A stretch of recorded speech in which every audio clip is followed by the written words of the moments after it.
তত্ত্বাবধায়ক সরকার ব্যবস্থা বাতিল করা এবং পঞ্চদশ সংশোধনীর মাধ্যমে তত্ত্বাবধায়ক সরকার ব্যবস্থা বাতিল করার ফলে একতরফা নির্বাচনের মাধ্যমে জনগণ সরকারের জবাবদিহিতার প্রয়োজনীয়তা সম্পূর্ণভাবে ধ্বংস করা হয়েছে এবং এর মাধ্যমে নির্বাচন ব্যবস্থাকেও সম্পূর্ণভাবে ধ্বংস করা হয়েছে।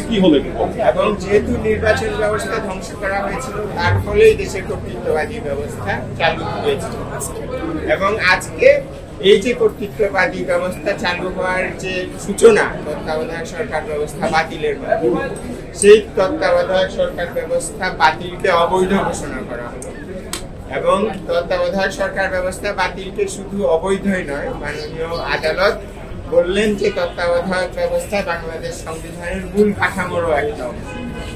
যেহেতু নির্বাচন, গণতন্ত্র এগুলো বাংলাদেশ সংবিধানের মূল কাঠামো এবং যেহেতু তত্ত্বাবধায়ক সরকার ব্যবস্থা গণতন্ত্র এবং নির্বাচনকে সুসংহত করে, সেহেতু তত্ত্বাবধায়ক ব্যবস্থাও সংবিধানের একটা মূল কাঠামো। এই কারণে আজকে আদালত তত্ত্বাবধায়ক সরকার ব্যবস্থাকে শুধুমাত্র সাংবিধানিক এবং সংবিধানের একটা মূল কাঠামোর অংশ বলে রায় দিলেন, যেটা আমি মনে করি একটা ঐতিহাসিক এবং তত্ত্বাবধায়ক সরকার ব্যবস্থা ফিরে আসার ক্ষেত্রে সবচেয়ে বড় প্রতিবন্ধকতা আমি বলবো যে দূর হলো, যেটা ছিল পঞ্চদশ সংশোধনী। তবে তত্ত্বাবধায়ক সরকার ব্যবস্থা এখনই ফিরে এসছে বলা যাবে না, কারণ আপনারা জানেন তত্ত্বাবধায়ক সরকার ব্যবস্থাকে দুইভাবে বাতিল করা হয়েছিল। প্রথমত মাননীয় আপিল বিভাগ তার একটা রায়ের মাধ্যমে, বিচারপতি খায়রুল হকের নেতৃত্বে একটা রায়ের মাধ্যমে তত্ত্বাবধায়ক সরকার ব্যবস্থাকে অসাংবিধানিক ঘোষণা করে এবং পরবর্তীতে সংসদ তত্ত্বাবধায়ক সরকার ব্যবস্থা সংবিধান সংশোধনের মাধ্যমে বাতিল করে। কাজেই এটাকে দুভাবে বাতিল করা হয়েছিল। কাজেই আজকে পঞ্চদশ সংশোধনী যেহেতু বাতিল হলো, সংসদের মাধ্যমে তত্ত্বাবধায়ক ব্যবস্থাকে যে বাতিল করা হয় সেই প্রতিবন্ধকতাটা আমরা আজকে পার হয়ে আসলাম। কিন্তু আমাদেরকে এখনো বিচারপতি খায়রুল হকের নেতৃত্বে যে রায়, সেটার পুনর্বিবেচনা এবং সেটা পরিবর্তিত হতে হবে তত্ত্বাবধায়ক সরকার ব্যবস্থা ফিরে আসার জন্য। এবং এটা আপনারা জানেন, ডক্টর বদিউল আলম মজুমদার সহ আরো 4 জন পিটিশনার একটা রিভিউ আবেদন দাখিল করেছেন মাননীয় আপিল বিভাগে, যেটা শুনানির জন্য আছে।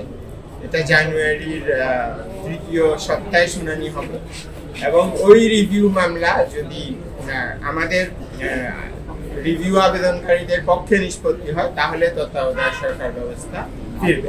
ক এবং 7-এর খ বাতিল করাটাও এরকম ইতিহাস। এবং অন্যান্য যেগুলো উনি আজকের রায়ে, আমরা পঞ্চদশ সংশোধনীর আপনারা জানেন সম্পূর্ণটা বাতিল চেয়েছিলাম। অন্যান্য যেগুলো আর্টিকেল উনি আজকের রায় বাতিল করেনি, সেগুলোর বিষয়ে উনি বলেছেন যে সেগুলোকে উনি বৈধতাও দিচ্ছেন না, সেগুলো উনি ভবিষ্যৎ সংসদের জন্য রেখে দিচ্ছেন। ভবিষ্যৎ সংসদ জাতির প্রয়োজন অনুযায়ী যেগুলো রিভিউ করে সেগুলো রাখতে পারেন, চাইলে বাতিল করতে পারেন। তত্ত্বাবধায়ক সরকার ব্যবস্থা ফিরলো, এটা কি বলা যায় আসলে? তত্ত্বাবধায়ক সরকার ব্যবস্থা ফেরার ক্ষেত্রে একটা প্রধান প্রতিবন্ধকতা আজকে আমরা এটা বলতে পারি যে কথা হলো দলীয় সরকারের অধীনে নির্বাচনের বিধানটা বাতিল হলো।